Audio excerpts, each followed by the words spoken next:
Então, bora lá, jovens! Com mais um vídeo do Geopolítica para Iniciantes, não se esqueça de deixar o like e seguir o canal. Olha só que história! Quando a guerra na Ucrânia começou, a expectativa geral era que a Força Aérea Russa, uma das maiores do planeta, simplesmente passasse por cima da oposição em questão de dias. Mas o que aconteceu de verdade foi algo muito, mas muito mais surpreendente, revelando uma força que parece estar literalmente se destruindo por dentro. Ok, vamos mergulhar nisso. A diferença é brutal, né? De um lado, a expectativa, um show de poder aéreo, domínio total. Do outro, a realidade, anos depois. Uma força aérea que está perdendo seus próprios aviões por falha mecânica, erro de piloto, uma crise que está derrubando caças sem precisar de nenhum míssil inimigo. Essa é a pergunta de $1 milhão. O problema aqui não é só o que eles perdem em combate, não. O buraco é muito mais embaixo. Existe um colapso que parece vir de dentro da própria estrutura militar e industrial da Rússia, e é exatamente isso que a gente vai investigar hoje. Para entender essa bagunça toda, nosso roteiro vai ser o seguinte. Primeiro, vamos olhar a prova que escancarou a crise. Depois, a gente investiga as causas mais profundas, vê como isso afeta o campo de batalha, e no final, a gente amarra tudo para entender como isso virou um ciclo vicioso. Então, bora para a primeira parte, que foca num documento que, basicamente, mudou o jeito como todo mundo via a situação da Força Aérea Russa. A história começa em março de 2026, quando um grupo de inteligência de fonte aberta soltou uma bomba, um relatório interno russo. E o mais interessante, o documento era tão autêntico, tão cheio de detalhes, que nem os canais pró-Rússia, que costumam negar absolutamente tudo, tiveram coragem de contestar. E o que esse relatório mostrava? Um número que, por si só, já é chocante. 24 incidentes graves. E o detalhe, nenhum deles foi causado por ação da Ucrânia. Eram falhas totalmente internas. E o que torna tudo ainda mais grave é o tempo em que isso aconteceu. Todos esses 24 incidentes rolaram num período curtíssimo, de apenas 3 semanas. Isso não é um probleminha pontual, gente. É um sintoma claro de uma doença crônica, de algo muito maior. E as causas listadas são um verdadeiro show de horrores. Falha de motor, erros bizarros da tripulação, bombas que simplesmente caem sozinhas na pista. Basicamente, quase todos os problemas foram causados por eles mesmos, o que mostra um colapso total na manutenção, na disciplina e até na qualidade dos aviões. Olha esse caso aqui, que resume perfeitamente a situação. Um caça Su-30 tem uma falha gravíssima no motor. Depois de um suposto reparo, 5 dias depois o mesmo avião quase cai, pelo mesmíssimo problema. Isso mostra um nível de desespero. Estão fazendo reparo de fachada só para manter os aviões voando, a qualquer custo.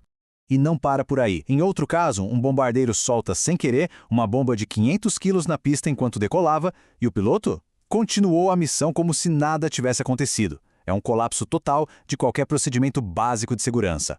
Beleza, o relatório mostra o que está acontecendo. Mas a grande pergunta é, por quê?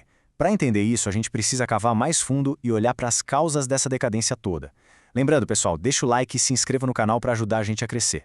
A primeira grande causa é o ritmo frenético das operações. Imagina pegar o seu carro e rodar com ele 24 horas por dia, sem parar, por meses. Uma hora a conta chega, né? É exatamente o que está acontecendo com esses aviões. O desgaste que levaria anos para acontecer está se acumulando em meses e as peças simplesmente não aguentam o tranco.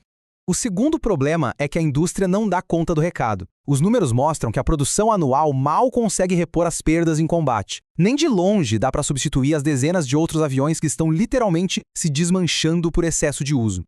A própria indústria admite que o negócio está um caos. Eles usam essa expressão interna, modo de controle manual, que é um jeito bonito de dizer que eles vivem apagando um incêndio atrás do outro. São empresas afogadas em dívidas, sofrendo com sanções que cortam o acesso a peças importantes. É a tempestade perfeita. E tem mais um fator importante, a grana. Historicamente, a Rússia vendia muitas armas para fora e esse dinheiro financiava a produção interna. Só que com a guerra, essas exportações praticamente desapareceram. Antigos clientes agora compram de outros países e o dinheiro simplesmente secou, deixando a indústria russa ainda mais na lona. Certo, a gente viu o caos interno. Mas e na prática? Lá no campo de batalha, como é que tudo isso se reflete? As consequências são diretas e enormes. O resultado é que a gente vê duas forças indo em direções opostas. De um lado, a Rússia com equipamentos se desgastando rápido e uma moral em queda. Do outro, a Ucrânia, que está se modernizando, se adaptando e integrando tecnologia e táticas ocidentais. A chegada de caças como o F-16 e o Mirage 2005 muda o jogo completamente. Eles trazem uma tecnologia muito superior de radares, mísseis, tudo. Pela primeira vez, os pilotos russos têm que encarar um adversário que pode vê-los e atingi-los de distâncias muito maiores, o que os força a serem bem mais cautelosos. E aí a gente chega na nossa conclusão, onde todas essas peças se encaixam e formam um ciclo bem destrutivo.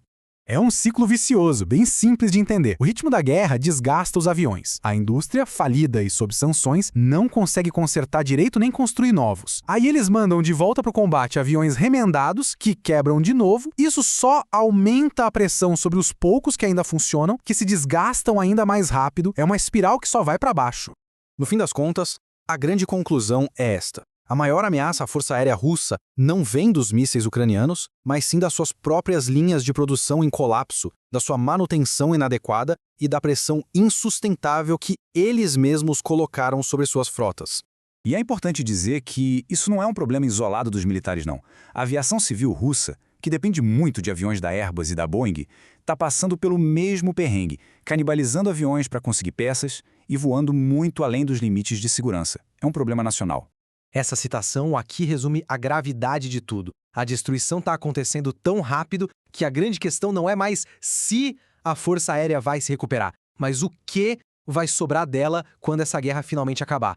Por enquanto é isso, assista outro vídeo sobre o tema. Não se esqueça de deixar o like e seguir o canal para não perder a próxima notícia sobre geopolítica mastigada de um jeito descomplicado para você. Falou, piazada!